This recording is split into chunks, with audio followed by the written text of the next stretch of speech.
you throwing that line on me like that for? I didn't, it did. So,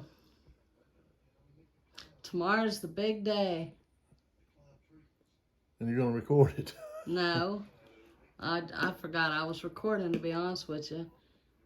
But do call me as soon as you come out and let me know how it went. Now, moving on to this topic at hand. Hey, do you really think I'm stupid? Or maybe, I think you're ignorant, Becca. Maybe that I'm just smart. Well, maybe you are, Becca. I just think you're ignorant about a lot of stuff that really should be common sense, and that you should take more interest in learning stuff that is important. I mean, like how to get incubate chickens. I mean, if you're going to raise stuff, if you're going to have a garden, you're going to have chickens, and you don't want to have to go buy them every time, then you need to learn how. And I mean, I know how to have chickens. And the thing is like I said, you were raised here, just like I grew up a lot of the time when I was younger and, living out in the country and stuff, but I wasn't raised that way. I was born and raised up in a city. And I still knew a lot of that stuff. I mean, my grandma, she raised chickens there there where we lived at, because back then, even though we was in the city, you could raise animals, small animals and stuff like that, and they didn't care anything about it. We lived in North Carolina, right? And there was this little old-timey country grocery store. It was in Lake Wheeler.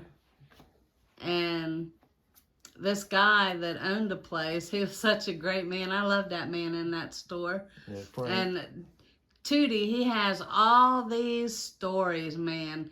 He's done everything everyone's done. He's had every sickness everyone's done. Broke every bone everyone's broke. No, I have not. Becca, I've never said. You always talk about that. Becca, the only bone I've ever broken that I've ever said I broke was this one here in this finger. I have never said I broke any bones. In fact, I'm kind of surprised that I didn't, as much as I hurt myself.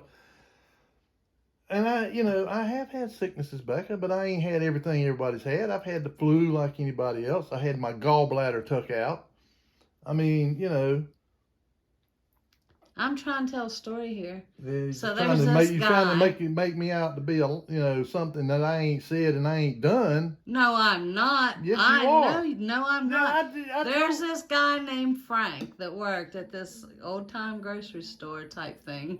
He's already grinning. I can see him. Yeah, about the squirrel. At him. Yeah, go ahead and tell us about that squirrel, please. Okay. Look at the camera, because people don't just look at the side of your face. This squirrel we had a problem with them there. I lived in Apex, North Carolina, and it's in town, but there was a couple of pecan trees around there and a bunch of oak trees, so there was just squirrels everywhere, and they were digging up bulbs and stuff like that out of the flower beds.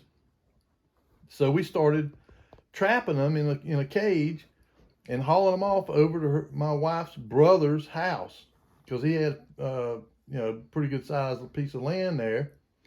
And he said we could bring him over there, so I took him over there.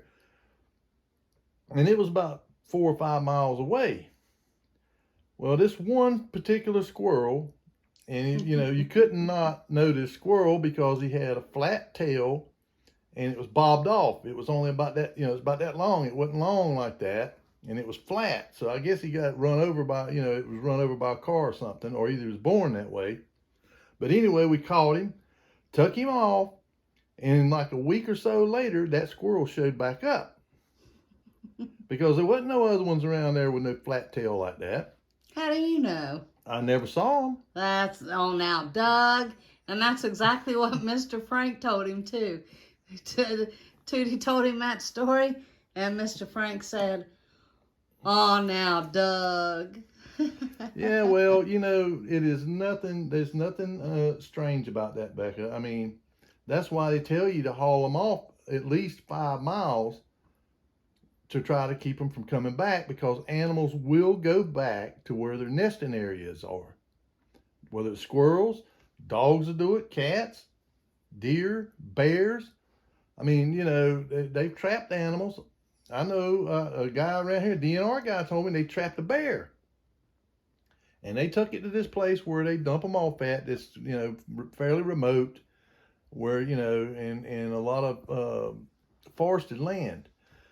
They took it there and dropped it off, and that bear made its way back. And I mean, it was like 40 or 50 miles that they took Oh. this bear. And they had him tagged. So the bear showed back up there where they had captured him at to begin with. So animals can find their way back. They have a sense of direction, and so all they do is just start going back, in, you know, the way they feel the direction drawing them to, and they'll go back. And that Just, squirrel showed back up. just like you. You can always leave, but you always find your way back. I ain't never left Becca, so.